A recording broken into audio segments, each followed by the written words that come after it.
this episode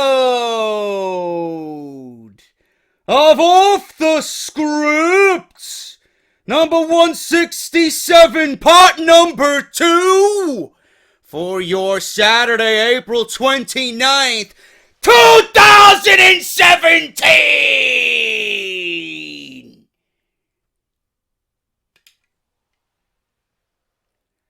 I got nudes! Oh, you heard me right, motherfucker! You heard me right, motherfucker! I got nudes on Alexa Bliss! The newest Monday Night Raw star in the women's division has nudes leaked ahead of Payback. Uh-oh. I'm sure that news is going to excite you in more ways than one, especially down below. Oh my God, what is the latest on Alexa Bliss being a part of the WWE nude scandal? Also, news on Charlotte Flair. Why is the Queen turning babyface on Smackdown Live? I don't know. Charlotte Flair turning babyface on Smackdown Live. We'll talk about it today on Off the Script. Zack Ryder provides an injury update. When is Long Island Iced Z gonna make his return to SmackDown Live and save Mojo Rawley from mid-card purgatory? Also, CM Punk's pipe bomb, alive and well.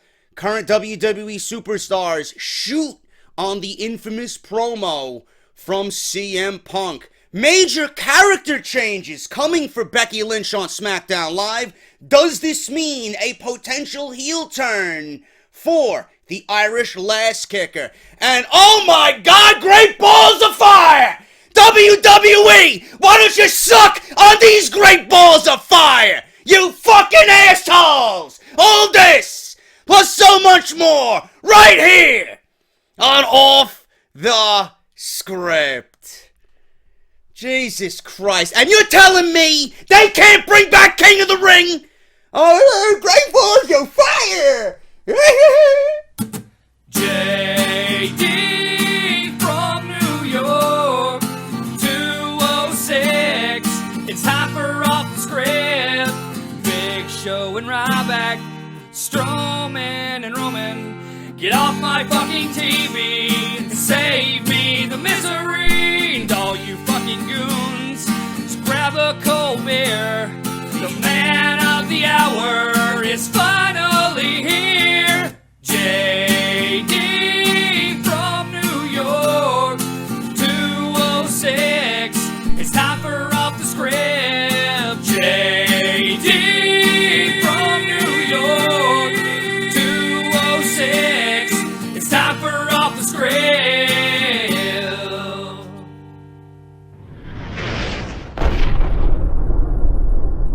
What is going on, guys? JD from New York here. Thank you so much for tuning in to the show again today, April 29th, 2017. I am, of course, JD, and this is the number one fucking podcast right here on YouTube.com, Off the Script. Thank you guys so much for tuning back into the channel, as always. Also available on iTunes, Podbean, Stitcher Radio, Audio Boom, and Google Play Music. So if you guys are on iTunes, I made mention of this yesterday. I would love to get those rankings up on iTunes, man. If you guys do listen to this on iTunes and you take it with you wherever you go, leave a rating, leave a comment, and subscribe to Off the Script on iTunes. It automatically gets downloaded to your device. You could be sleeping in the middle of the night, man, and Off the Script will be downloaded for you when you wake up, and you'll be like, oh shit, I got my coffee and I got JD. There's no better fucking combination as I go to work and fucking slave away for some fucking fat asshole who doesn't give two shits about me. So, there you go. I would greatly appreciate that. Thank you guys so much for all your love and support on all platforms. Soon to be coming to the Eric Bischoff Network. Haven't heard from Mr. Bischoff yet, but hopefully we get news on that very, very soon. And there's something that I actually talked to Joe Cronin Show about after we went off the air with Out of Nowhere on Wednesday. What would you guys think? And I'm throwing this out there, and I want everybody in the comments to to really chime in on this, because I'm looking to take off the script everywhere, man. That's my bread and butter. What would you guys think about me doing a live? Now, I don't know how many times a week, maybe once a week. We'll see what happens. What would you guys think about me doing a live off the script on Twitch? What would you guys think about that? You know, I want to do Twitch, you know, for video gaming, obviously. I'm very excited about the new Call of Duty coming out. There's a few other things that I do want to play on there. I just don't have the setup for it. I need to get the fuck out of this apartment. This isn't even a good setup here. I got a fucking small ass corner in my room, and I got a microphone with a mic stand and my fucking beautiful new computer. But I need a proper setup like these fucking tools on YouTube, you know, with the fucking 4 monitors. I don't need all that shit, but 2 monitors where I can stream and look at the fucking stream and the game at the same time. I don't have that room here.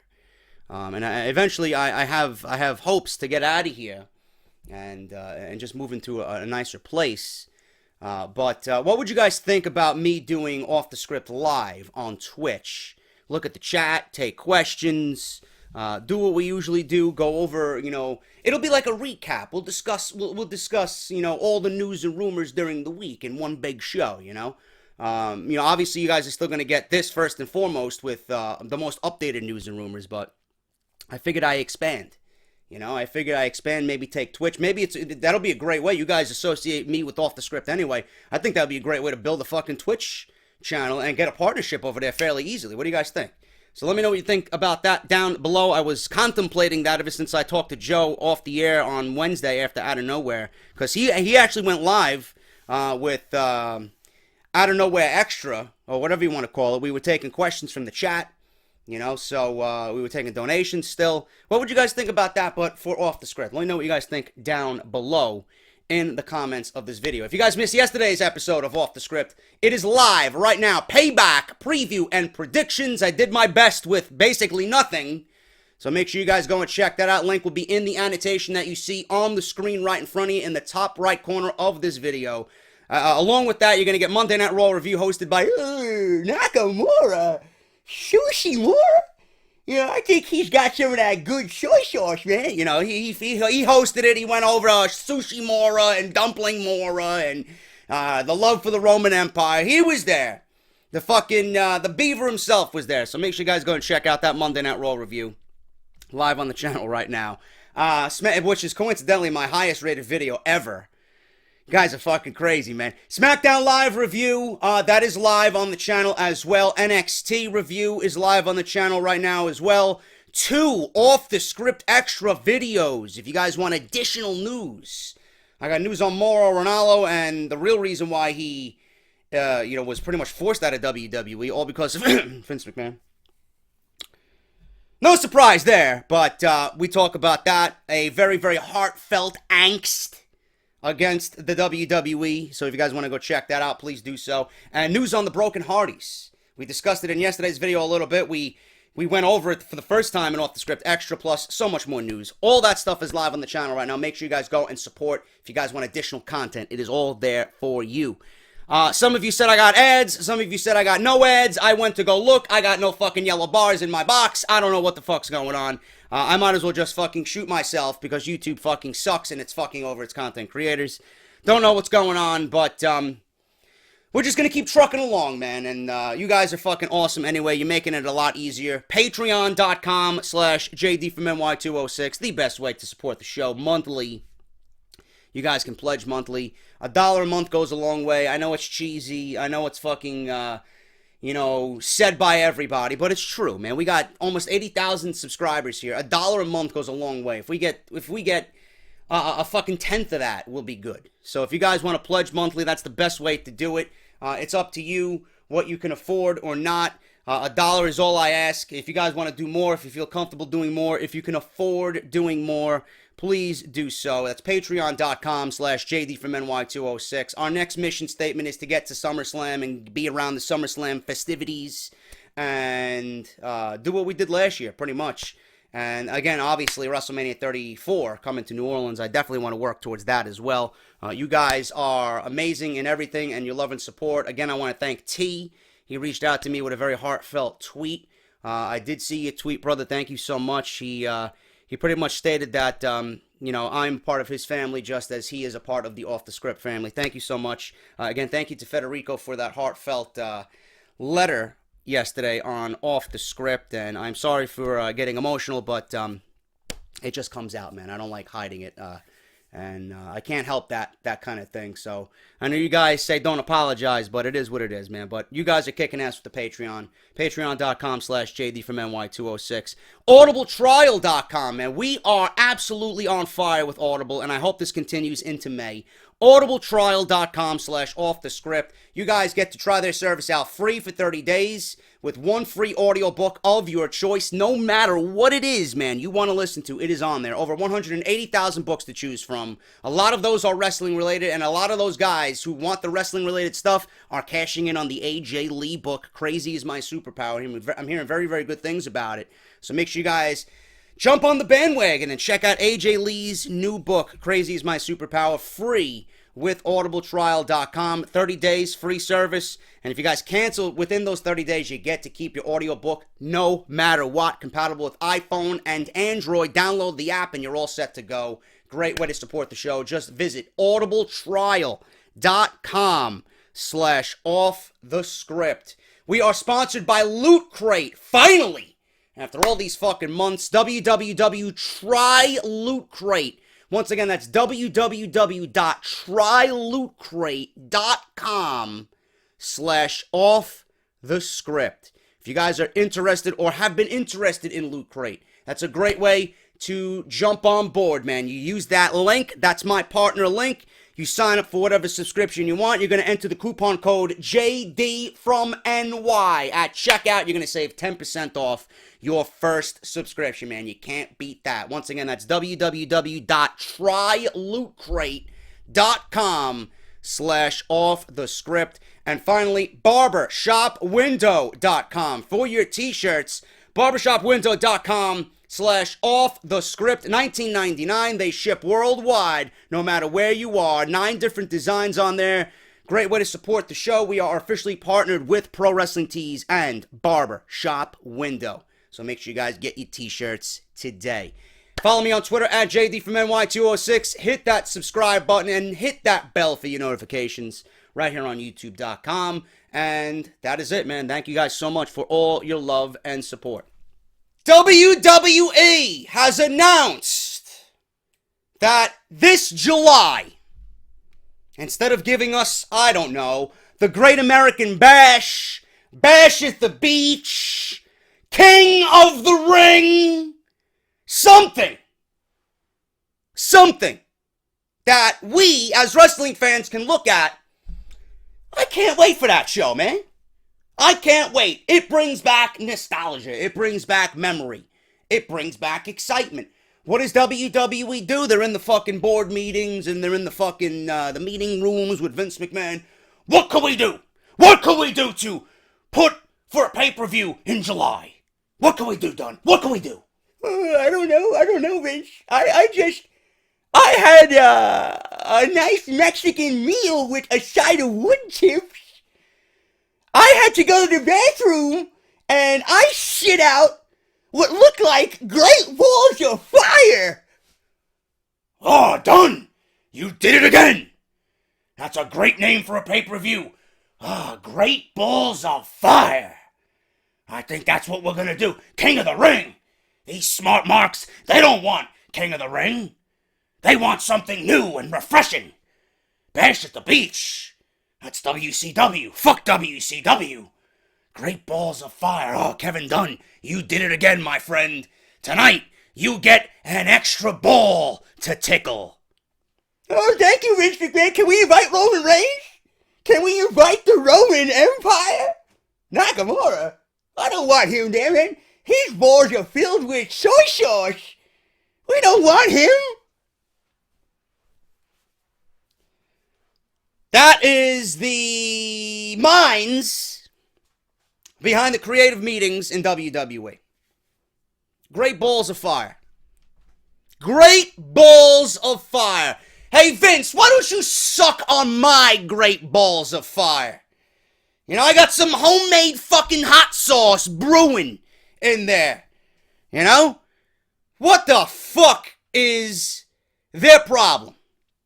No, instead, honestly, I don't know whether to laugh or to laugh out of just fucking sheer embarrassment for me being a WWE fan. Great balls of fire. Like, I have to put in my title when the pay-per-view comes in July. Yeah, JD reviews Great Balls of Fire.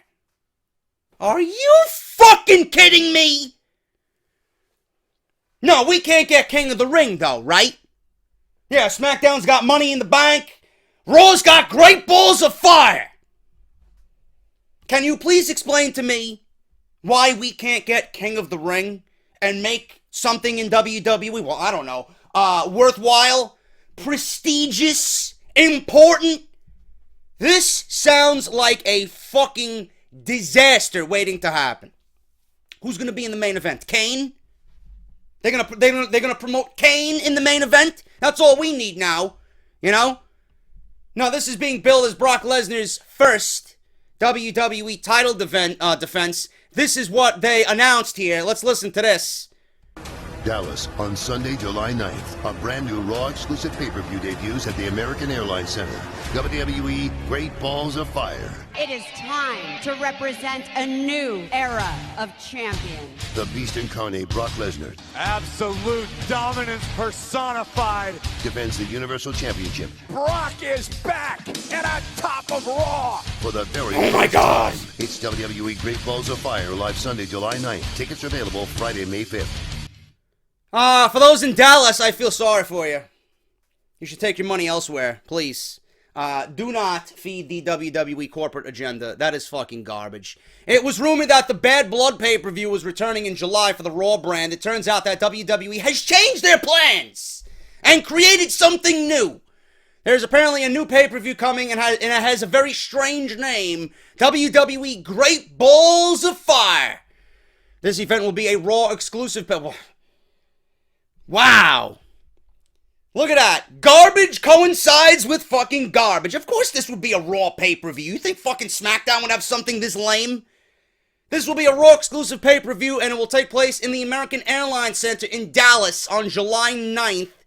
That was the promo for Great Balls of Fire.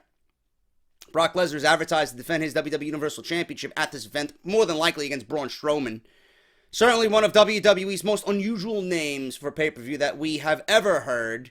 I don't know what's going on with the creative minds in WWE, but again, I asked very respectfully, where is King of the Ring?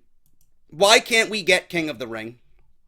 I really don't understand why we can't get King of the Ring for a WWE pay-per-view, but we get Great Balls of Fire. I mean, I don't understand that logic. It's like WWE does not even care about the monthly specials that they put on and that they just go with anything that comes right off the top of the head and they think it's a good idea. There's no thought in anything at WWE anymore. I mean, I understand that Vince McMahon doesn't like certain things or doesn't like tournaments, but his mindset, honestly, is ruining the product. His mindset and his own personal feelings, instead of doing what's best for the company, he does what's best for Vince McMahon, ruins the company. There's no way you can tell me or argue with me that a King of the Ring with a brand split is not going to do wonders for this company, or for pay-per-view, or for storylines. Instead of making something off the top of your head, can you imagine a King of the Ring tournament with Sami Zayn, Baron Corbin, AJ Styles, and Kevin Owens on SmackDown versus Finn Balor, or Nakamura you could put even in there, but Finn Balor, you could put Seth Rollins, guys like that inside a King of the Ring tournament. 4 from each brand. And then the winner of this tournament is the number 1 contender for Brock Lesnar, or whatever brand he's on, Brock Lesnar or Randy Orton, or whoever the WWE champion is on SmackDown, at SummerSlam, and that is your main event? How could that be bad? If one of those guys can go around all year and say, I am the King of the Ring, And I'm getting a title shot at SummerSlam. I am the #1 contender. So you already have your main event and storyline planned from July 9th, which should be King of the Ring, all the way up until SummerSlam. You already got one match done. Boom, you don't got to worry about it.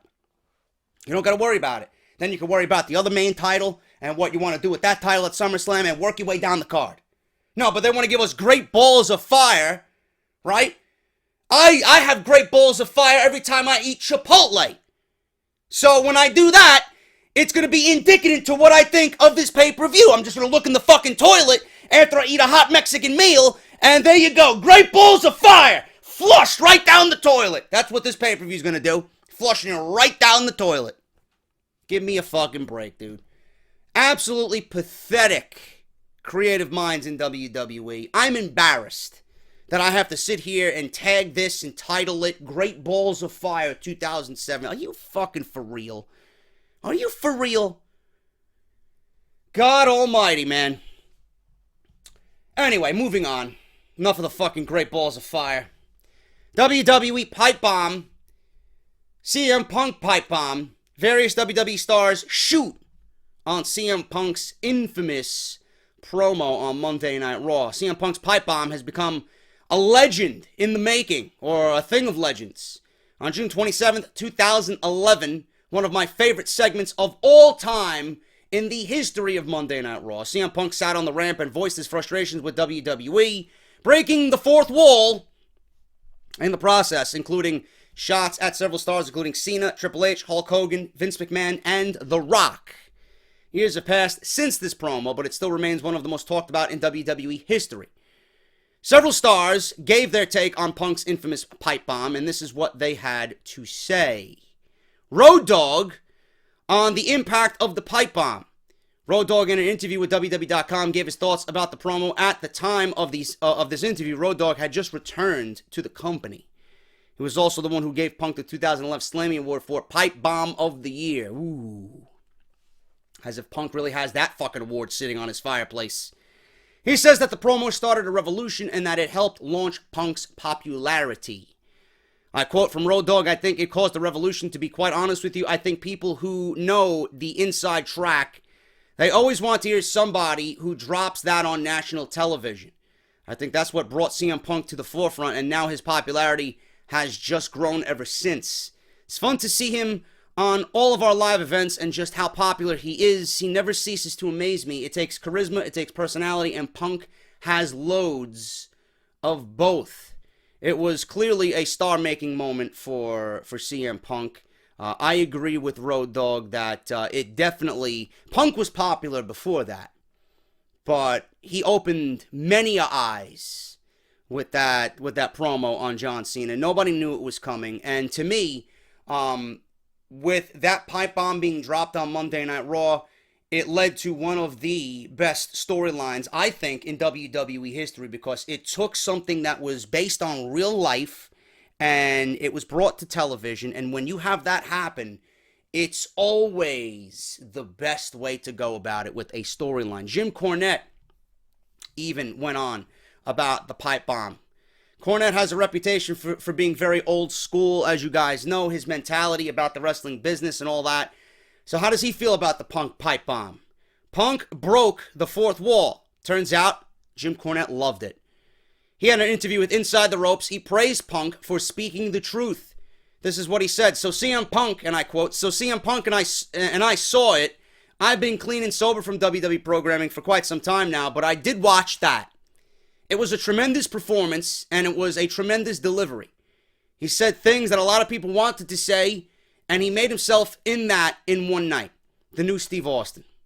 He did it at a perfect time because his contract was coming up, and he didn't really give a shit because he's careful with his money, but at the time, he knew he could get over doing that, and somehow he manipulated them into letting him do it, and probably took a few liberties out there with a live microphone. Then they had to re-sign him. 2 weeks later, when he came out to cult the personality by Living Color, because one thing Vince despises is having to pay for music rights, I knew that he basically got everything he wanted in his contract. then he was poised to become the next Stone Cold Steve Austin, the hottest babyface in all pro wrestling. But of course, once they re-signed him, they still had to make the point that they're going to control everybody, and knocked him back down. And that's exactly what they did. I loved it. I loved everything from him beating John Cena at Money in the Bank in 2011. I love that he ran off with the title. I love that Vince McMahon was brought into that to really play off the real life aspect of it. I love when they brought him back and they had the tournament for a second WWE title because they didn't know what was going on with CM Punk. He came back. It was John Cena versus CM Punk. Real champion versus the new champion, you know, and it was just fucking awesome. It was just awesome. When he came out to Cult of Personality, it was a fucking star-making moment. Everybody fucking loved it. And they did push him back down because look at what they did leading up to his loss to The Rock. You know, you can have split decision on that. You know, people love it, people hate it, but I honestly thought it should have been CM Punk versus John Cena at that year's WrestleMania instead of The Rock versus John Cena. But WWE is in this to make money. They're not in this to make us happy or do this to make sense of anything. They want to make money. Clearly, you know, The Rock is leagues above everybody in the business, especially for WrestleMania. So that's what they went with.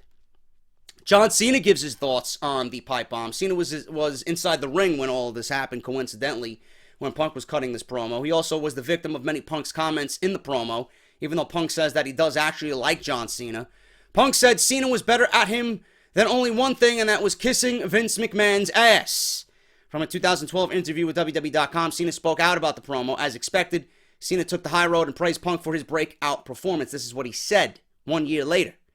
And I quote, "When you see someone come into his own like that, it's inspirational. If you go back and watch that, even though Punk directed a lot of those comments towards me, it was almost like an opposing coach watching an all-star player have the game of his life. Like, man, you know you're getting whipped and you know you're going to lose, but you're seeing something great and something that is going to stand for the test of time." He continued, "When a guy like that has a night like that, a breakout night, I knew that regardless of how many days CM Punk had been with the WWE, now CM Punk is a household name. That very day, and since he was totally taken, or since then, he has totally taken the ball and ran with it, and that was the whole original concept behind why he was saying what he was saying. Listen, I have talent. You guys are overlooking me. This is what I'm upset about. Could someone please give me a shot?" And when he gets his shot, he becomes the WWE champion and keeps the WWE championship. I was motivated, excited, and certainly a piece of the WWE timeline that nobody will ever forget. Clearly, nobody's ever going to forget it because people are still talking about it. It's one of the most viewed things probably on WWE's website or WWE's YouTube channel. You know, Cena was a part of that, and I honestly do believe CM Punk likes John Cena. You know, he understands the game. But for Cena to say that 1 year later, that's massive, massive props to CM Punk. Now, the WWE's locker room and their perspective on the promo.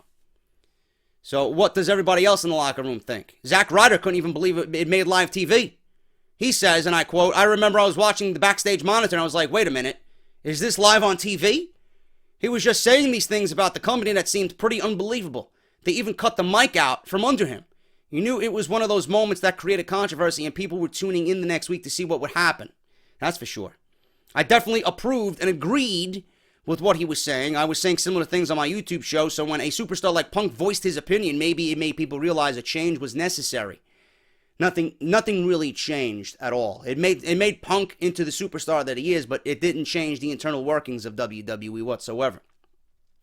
Justin Gabriel, former WWE superstar, PJ Black, now in Lucha Underground, says that Punk hit the nail on the head with some of his promo, but also ruffled some feathers backstage. And I quote from Justin Gabriel, PJ Black, "I was a huge fan of Punk before, and I think that day made me an even bigger fan. Just the way he walks and talks is so different. Everything he says, you want to believe him. For the guys in the WWE locker room, he definitely hit the right notes, but he obviously ruffled a lot of feathers. But that's cool. That's what we needed. I think that's what we needed at the time, and we need more of that going forward." WWE, obviously, they allowed this to happen. I'm pretty sure, like Cornette said, Punk took some liberties of his own and added some things in there. You know, people in the back who are afraid because they walk on eggshells, they're afraid of their spot. They don't say shit like that. They used Punk as an outlet because he was deemed the voice of the voiceless. They pretty much lived vicariously through him because that's how they really felt, but they're afraid to speak up about it. Those who are all WWE and WWE could do no wrong, those are the people that probably Punk ruffled feathers with. And they don't appreciate that. But shit like that eventually has to be said. When you're frustrated enough with something, you know, it's going to come out like that.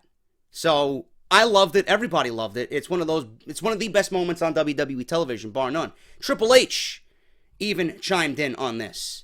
And he was in the promo and a victim in this promo. They have a story past. They have legit heat with one another, which is very well documented. The infamous line from Punk in the promo was about Triple H. I like to think that maybe this company will be better after Vince McMahon is dead. But the fact is, it's going to be taken over by his idiotic daughter and his doofus son-in-law and the rest of his stupid family. End quote. Triple H in 2013 had an interview with Grantland. Don't know who they are. And shoots down the idea that the promo lifted the fourth wall. He says if it was a real shoot, they would have cut him off right away. Here's what he said. And I quote from Triple H. But I laugh like when writers say, oh, CM Punk laid the pipe bomb and lifted the fourth wall in a promo. So let me get this straight. You think we put him out on TV, he broke fucking everything we were supposed to do, and then sat Indian style and started blistering everybody, and we didn't think, let's take him off the air? If that would have been a shoot, it would have been off the air the second he started. Don't try, and, everybody knows that. Triple H, Triple H is coming off in a way where he's being a hard ass. He doesn't want to admit it's great because he has legit heat with CM Punk. He knew it was part of the show. And he's just laying the truth out there for you. If it was really a shoot interview or a shoot promo, they would have took him off the air instantly. They would have never allowed him to utter anything. So clearly WWE knew what they were doing. Triple H knew what they were doing. They took the real life frustration, like I said before, and put it on television, scripted. Everything that he said was meant to be said. It was in the script. Punk probably just got bullet notes. Yeah, and he just went off the top of his head. But it was meant for the show. Triple H is downplaying it as if he didn't think it was great, but, he's also trying to stick it to people who are taking CM Punk's words and making them seem legit. They are legit, but it was scripted. Triple H is trying to downplay how great it was because he's not one to admit anything from Punk is great. So that's the way I see and perceive Triple H on that. But it is what it is, man. All we know is that the pipe bomb is one of Monday Night Raw's crown jewels, one of the best moments on that show's history, and it will never be forgotten. And we all hope one day that CM Punk returns to WWE television because we all miss CM Punk. We miss that attitude. We miss that realism. We miss that no bullshit attitude. And somewhere in WWE, they got to realize that they dropped the ball with CM Punk. They got to realize they dropped the ball with CM Punk. Hopefully he comes back. Hopefully bygones will be bygones. They always come back. And it might not be now. It might not be this year. It might not be next year. But I could certainly envision CM Punk having another go with WWE and another major WrestleMania match. That's just me. Speaking of WrestleMania 35, location rumors and reports. WrestleMania 34, obviously you guys know, will be taking place at the Superdome in New Orleans. This is the same location that hosted WrestleMania 30. The event is widely praised, WrestleMania 30, as being one of the best in recent years. Probably my favorite in recent years, because of Daniel Bryan. Now it is time to think about what WWE is going to do after New Orleans and WrestleMania 34. 2016, the Miami Herald reported that Miami has submitted bids to host WrestleMania in 2018, 19, or 2020 at Dolphin Stadium in Miami. I wouldn't mind JD going to Miami, bruh. JD on South Beach. I don't know, man. We'll see what happens. The city hosted WrestleMania 28 back in 2012. Seems a bit soon to return to Florida, though, but who knows? Money talks. There was a rumor dating back to prior to WrestleMania 33 that Minneapolis wanted to host the event.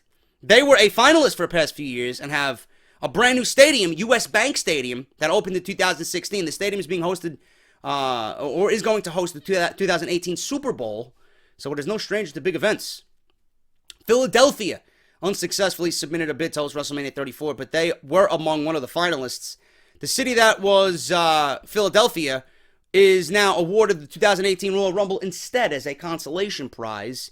It is unclear if they will submit another bid for 35. This will be the 20th anniversary of WrestleMania 15 that took place in Philly, which would be pretty cool.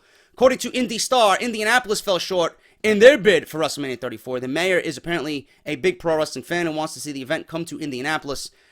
They will likely be one of the cities bidding for the event in the upcoming years. Toronto, New York, Columbus, and Detroit are all names that have been thrown around, but there isn't much to them but rumors at this point. Now, there are a couple of cities that are unlikely. Atlanta is currently building a new stadium that will be open soon. It will be hosting the Super Bowl in 2019, so it is doubtful that they will make a bid for WrestleMania 35. Certainly a possibility for 2020 and beyond. Las Vegas is scheduled to have a stadium built, but it won't be ready till 2020, making that the earliest that city could host the event. London, rumors suggest that Vince is still against going overseas for WrestleMania, even though it would be a pretty amazing atmosphere for everybody in London. I know everybody wants WrestleMania to go overseas, but according to rumors, Vince doesn't want to go overseas with WrestleMania. Time difference, the 6-hour time difference being the biggest factor in that. I would love, me personally, I would love Las Vegas. I would love Miami. I love those cities. I've been to Miami twice. I've been to Las Vegas once. I would love to go back. Toronto, I would love to visit Toronto. I've always wanted to visit Toronto. New York, clearly, being that I already live here, and I didn't experience the last time they were in, what's that stadium called? Giant Stadium, Jet Stadium there. So, what is it, MetLife Stadium, I believe? So I don't know what's going on with WrestleMania. Clearly, WWE likes to have these things in advance. We'll be hearing this soon enough for the next city to host WrestleMania, and clearly I will let you guys know right here on Off the Script. But I wouldn't mind Las Vegas, man. I think mine is Las Vegas out of all of them. Las Vegas is a very, very fun town, man. I went there. I went there several years ago just to visit. I went there with a few buddies of mine, and we were there for 4 days. I didn't get to do everything I wanted to do. I would love to spend a week plus out there just getting the feel for the city and experiencing everything that Vegas has to offer. I feel 4 days was not enough. So I would definitely love if WWE took WrestleMania to Las Vegas.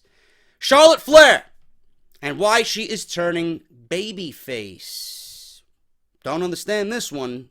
I think Charlotte plays a better heel than a babyface, and I think you guys agree with me on that. This past week on Smackdown Live, April 25th, it appeared that Charlotte might be turning babyface. I didn't immediately think about it when I was watching SmackDown. I didn't think anything of it, but rumors seem to tell otherwise. This came after both her and Naomi were attacked by Natalya, Tamina, and Carmella in their championship match, which was a very good match. So, does this mean that Charlotte is officially a babyface moving forward? This certainly looks to be the case. A lot of fans seem to enjoy her work as a heel, but it appears WWE would like to have different plans for Charlotte moving forward.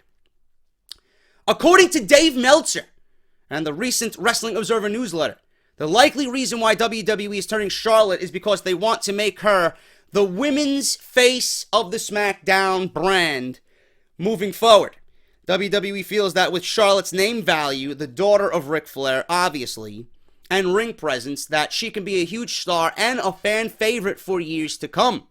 Charlotte has made history several times already in her career, including this past week on SmackDown, where she became the first female to main event Raw, SmackDown, and a pay-per-view event. It is likely that WWE continues to push her as a groundbreaker for the women's division and women's wrestling moving forward.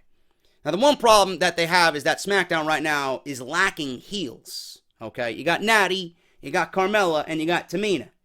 All receive lukewarm reactions. You got Naomi, you got Charlotte, and then you got Becky. Okay? You got Becky. Those are 3 faces and 3 heels. Clearly, the baby faces are going to overpower the heels. The heels don't have any momentum underneath them whatsoever. That's why I'm liking Monday Night Raw's women's division right now with Bayley, Sasha, Alexa, Emma, Mickey. Monday Night Raw clearly got the best women's division right now. It was the opposite way before this superstar shakeup. Now, Natty, Tamina, and Carmella provide short-term opponents. They're going to have to turn someone in the near future or add another female for long-term opponents for Charlotte. I don't know. Maybe Maria Kanellis with her coming in. I don't know. I just don't know. This is still a problem with the superstar shakeup. The tag team division and the women's division still are a problem, even with the star power of Charlotte on SmackDown. They didn't fix it. They didn't fix the issue here. And that was one of the main things that I lobbied for. You gotta fix the issues at hand. The biggest issue are the women's division and the tag team division on both brands. WWE flip-flop some names, but the problem still is there. It's still there. Now, if Charlotte is turning babyface, Becky could turn heel. I don't like that role for Becky at all. That could lead to a huge feud. I got news on Becky and plans and character changes for Becky Lynch in just a little bit. But I pitched the idea about a week and a half ago that Charlotte is going to be the women's champion going into WrestleMania. This I know. I even mentioned it on Payback Review yesterday. They're giving Charlotte all these accolades. First women wrestler since the brand split to headline Raw, SmackDown, pay-per-view. You don't think WWE is going to add another accolade to her resume and having her be the first woman to hold both Raw and SmackDown women's championships following the brand split? You know that's coming. You know that is coming. So, Charlotte is going to be the women's champion going into WrestleMania. As a babyface, I don't know. I pitched the idea for Charlotte to hold the title going into WrestleMania, and you bring up Asuka to SmackDown, and that is the match you book for WrestleMania. Charlotte, the best at what she does, considered the best female wrestler in the world right now, versus Asuka, someone who is absolutely dominating at what she does. You want to show the world how great Charlotte is? You put her against the best in Asuka. Asuka as a babyface versus a heel Charlotte. That's what I think should happen. And in the meantime, you have Charlotte battle Naomi. You build Naomi as a credible challenger. You make her look good. On top of that, you have Becky. You give Charlotte a long, decent title reign. Maybe you have Becky win the title after failed attempts. Build up that babyface sympathy. Because she plays that character so well. She hasn't been brought back to that position yet. She tried to get there with Alexa, but it did not work. Now you have an opportunity to do that with Charlotte. Have Becky take the title off of Charlotte once, maybe towards the end of the year, in a great match after a decent, back and forth. Charlotte ultimately would be the champion babyface going into WrestleMania. That's when you present Charlotte with Asuka. Who could beat Charlotte, Right there, Asuka. I think that's the best way to go about it. I would not switch Becky into a heel at all. I think fans legit, genuinely want to see Becky succeed. I think people respect Charlotte, but I don't think it's just going to be odd to me. It's going to be very weird to me to see Charlotte as a babyface. I don't think fans want to cheer her for her character. Charlotte fucking bleeds cockiness and everything that her father was. That's heel. It's going to be very difficult to cheer that, especially coming from her after we've seen what she's done. I'd rather cheer Becky and side with Becky going against a heel Charlotte. That's just me. And I do believe Asuka versus Charlotte is the match you build towards SmackDown at WrestleMania 34. I don't know what you guys think about that. Let me know, because I did pitch that idea. And that's the only logical match for SmackDown Live. There's not going to be anything else come WrestleMania, unless you want to do the typical, let's put them all in a battle royal. No. You're not gonna put Charlotte in a fucking meaningless battle royal at WrestleMania. You got to give her a quality opponent. Becky versus Charlotte, SummerSlam. I see it happening 100%. That is the biggest match for the second biggest pay-per-view you could put for your brand. Becky versus Charlotte for the Women's Championship on SmackDown Live for SummerSlam. Do it right. And you build and build and build. Charlotte's tough. Charlotte's going to win. Charlotte's the best. She's run through everybody. With the women's tournament coming for the WWE Network, you're going to replenish not only NXT, you're going to replenish the entire women's division spanning both Raw and SmackDown. You might get another two wrestlers here for the division on each brand. You know, you might be able to promote Billie Kay and Peyton Royce. You might be able to promote Asuka, you know, leaving Ember Moon to watch that division and be the head of that division while you replenish with other talents from around the world who are already capable of doing great things in the ring. You just got to get them accustomed to the WWE way. You'll be fine. You will be fine. Turning Charlotte into a babyface is not going to do anything. It's not. You have Asuka waiting in the wings. Billie Kay and Peyton Royce, you could do something with them, you know? Things will be fine. You don't need to make any drastic changes that really aren't going to make sense long term for Charlotte. Keep her as a heel. Keep Becky as a babyface. You will be okay. Zack Ryder provides an injury update. He was injured on the December 13th episode of SmackDown Live.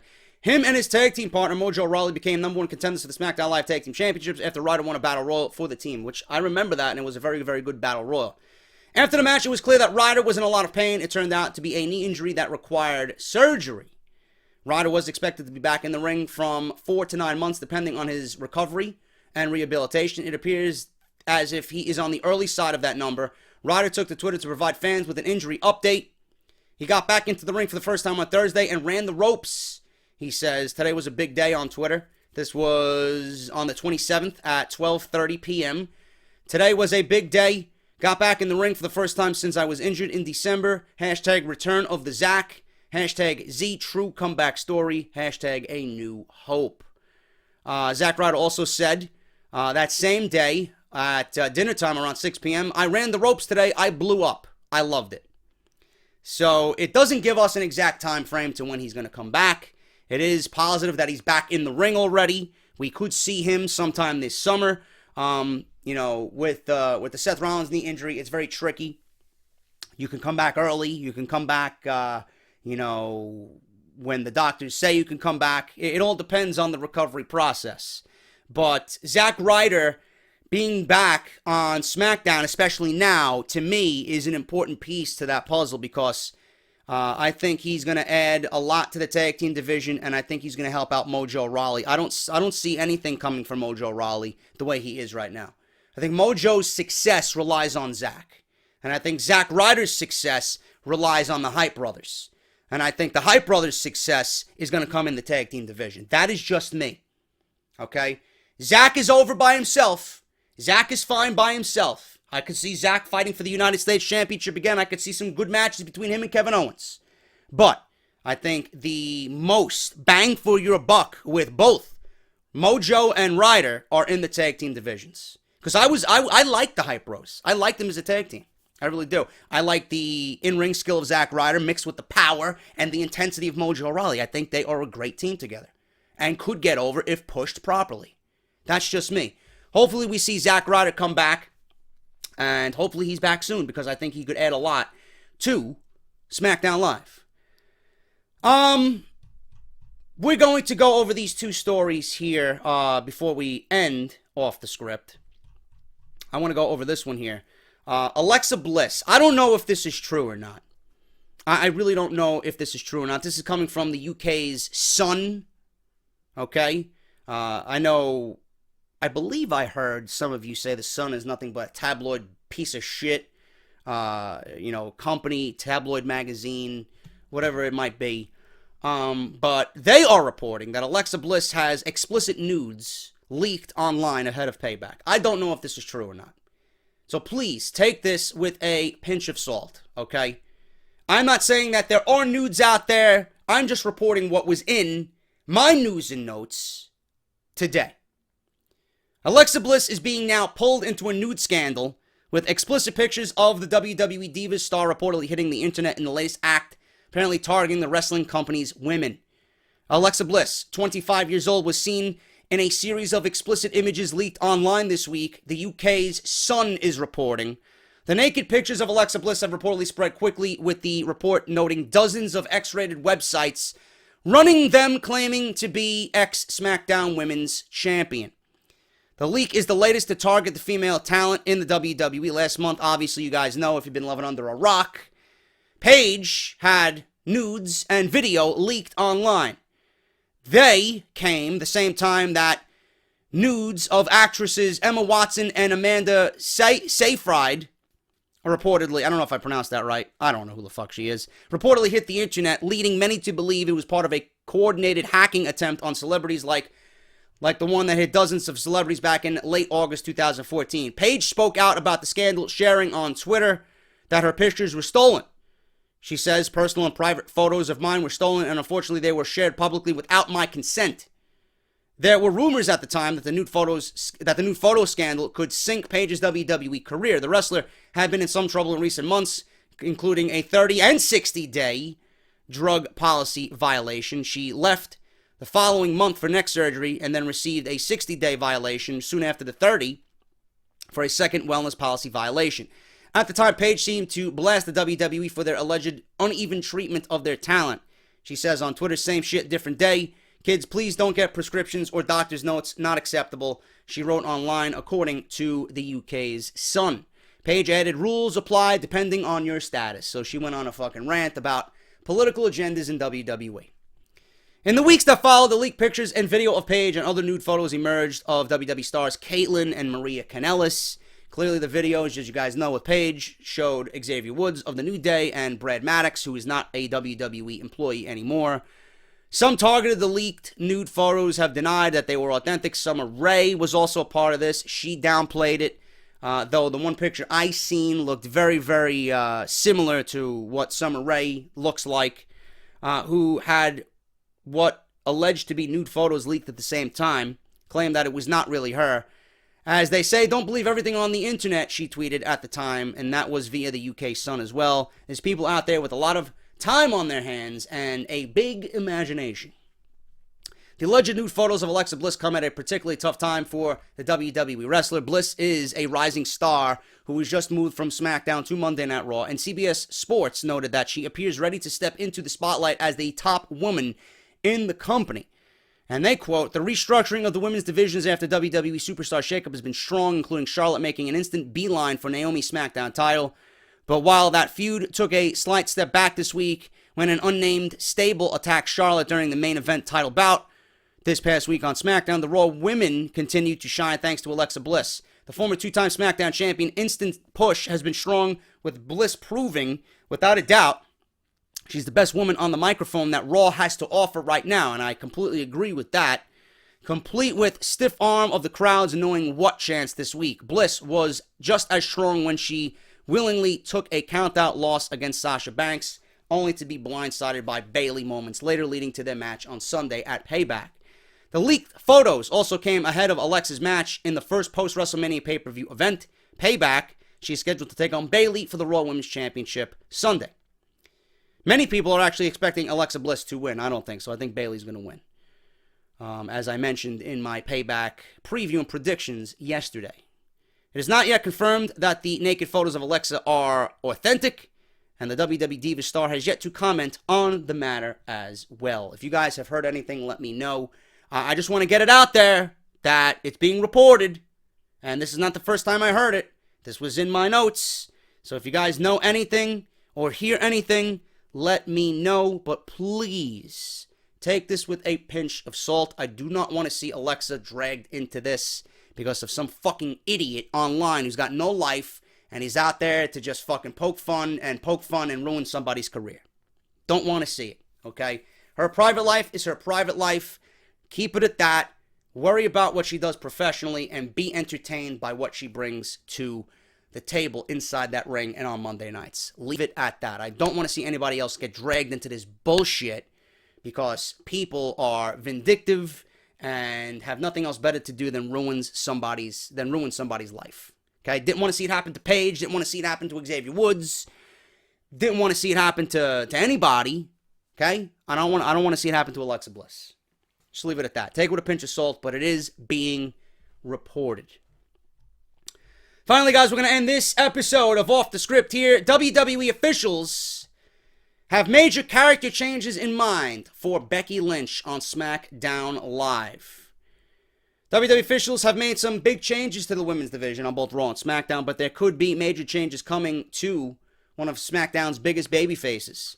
WWE officials have moved Alexa Bliss and Mickie James to Raw. Charlotte was moved to SmackDown Live. Tamina Snuka was finally brought back up to the main roster and made her debut to SmackDown Live.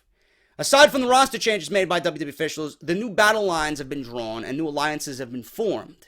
Naomi is establishing herself. Naomi is establishing herself as a fighting SmackDown Women's Champion. Simultaneously, Carmella, Natalya, and Tamina have formed a new trio, established during SmackDown Live this past Tuesday, and interfered in Charlotte and Naomi's title match in the main event. With new players coming in and a potential babyface turn for Charlotte, the balance of the women's division on SmackDown is off balance. There is some speculation about more character changes coming for other women in the division, which could include a huge heel turn for a fan favorite. As of this writing, Carmella, Natalya, and Tamina are aligned and are heels in the division. Becky, Naomi, and potentially Charlotte are now the babyfaces. In all likelihood, a huge match between the heels and babyfaces will happen at WWE Backlash next month.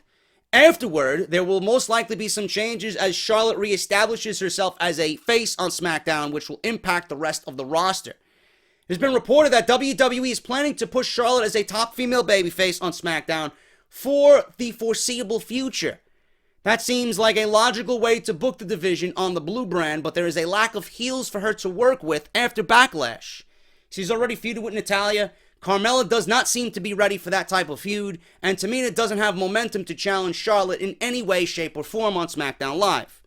On paper, that means WWE officials will likely bring someone in like Asuka down the line, or turn someone else who is ready on SmackDown. It's being rumored that Becky Lynch could undergo a heel turn at some point over the next couple of months to set up a huge rivalry with Charlotte heading into the summer. In the past, Becky Lynch has been open to the idea of turning heel, which we've seen doses of that in NXT, and that was fine.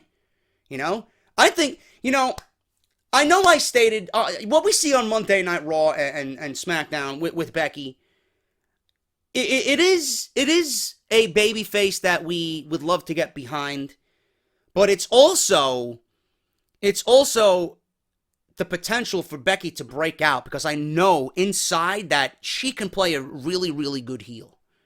But I want to be behind Becky. I don't want to boo Becky. Even if she does turn heel, I'm still going to cheer Becky. But I see Becky, more so than Bayley, anyway, in that babyface sympathetic role, trying to get what she deserves, That's just me. But yes, I do see, and we have seen it, of a heel character in there somewhere, Maybe it could work. But I just don't see Charlotte as a babyface. I don't. Nor do I care. I'm sure you guys think the same way. She hasn't been a heel since her days as a part of NXT. She played the role well, but the fans recognize her talent, and she's more of a natural babyface as a performer. However, Becky Lynch turning heel may be one of the most interesting storylines in the blue brand, depending on how WWE fans embrace Charlotte as a top babyface on SmackDown. On paper, Charlotte and Becky feuding into SummerSlam sounds like the way WWE is going to go, which I already pitched. How WWE officials present that as a heel, or Becky as a heel, is important as well, because she has been featured as a likable, goofy, fun personality on WWE programming since debuting on the main roster. WWE officials would likely need to change her music, her attire, her attitude, and her overall persona to make this heel turn work with WWE fans. That's definitely true. The music for sure. It's going to be tough. It's going to be tough. That's why I say don't change a thing. You can tweak Becky's character, take away some of that fucking goofiness, and have her be a little bit more serious. Simple as that. You don't need to turn Charlotte into a babyface. Charlotte exudes heel. Becky exudes babyface. Take away some of the goofiness and add a dose of seriousness, and we'll be okay. Okay? It's unlikely that it's unlikely that Lynch will win the feud over Charlotte, no matter how long it lasts on SmackDown, but she will have to do more whenever their conflict is done. Eventually, Nikki Bella will return. Nobody's mentioning Nikki. She's taking some time off. That's another babyface that you got. And their dynamic could be an entertaining one for a feud as well. I've always stated that Nikki and Charlotte could be an entertaining feud. So keep that in mind as well. Nikki's not turning babyface anytime soon. This is why, or not turning heel anytime soon. So I don't see why Charlotte needs to turn heel. It's, could be an entertaining feud. Naomi is still getting over as a strong babyface. So she could be used a bit, in that role. And get a bit of help from Becky Lynch as well. The truth is, Becky has been directionless as a character for several months now. A heel turn could give her a new direction, a change of persona, and allow her to do better work in the ring. Keep everything the same, please. Do not change what is not broken. Becky Lynch is not broken. She just needs tweaks. Charlotte is not broken. She just needs tweaks. I think SmackDown Live is the best brand to experiment with those tweaks. And you got Nikki Bella coming back this summer. She's taking time off, right? She's doing Dancing with the Stars, I believe, and whatever else she's doing. She's recuperating from some soreness in her neck. Nikki Bella's going to come back as a babyface. Nikki as a babyface versus a heel Charlotte is a very, very good match for SmackDown Live. So you're going to get replenishment. You just got to wait. Don't do anything that's not going to make sense. Don't be hasty here. Charlotte as a heel is the way to go. Becky as a babyface is the way to go. You just need to do some tweaking and things will be okay. That is it. That is all I got for Off the Script. If you enjoyed the video, thank you so much. Hit that thumbs up. Follow me on Twitter at JDFROMNY206. Subscribe to the YouTube channel down below and hit that bell for your notifications. Patreon.com/JDFROMNY206 if you guys want to pledge monthly to the channel and the podcast. Audibletrial.com/offthescript for your free audiobook and 30 days free to try the service out. Thank you guys so much for supporting Audible. Barbershopwindow.com/offthescript for your t-shirts. Great way to support the show is buying a t-shirt, man. Look good at the same time. Try LootCrate.com/offthescript for your subscriptions to one of the best monthly boxes anywhere, Loot Crate. And WrestleRumble.com. Take advantage of the Payback Pick'em. You guys can win SummerSlam tickets as well as Money in the Bank tickets this Sunday for playing the Wrestle Rumble Payback Pick'em. One entry is $10. 3 entries, $20. You answer the questions that they provide to you, and the most points wins SummerSlam tickets or Money in the Bank tickets. That's WrestleRumble.com for their Payback Pick'em. I'm JD. Thank you guys so much. I will see you right back here on Sunday morning. As always, take care. Make it a great Saturday, and I will see you right back here for part 3 of Off the Script. Until then, take care, and I'll see you guys later.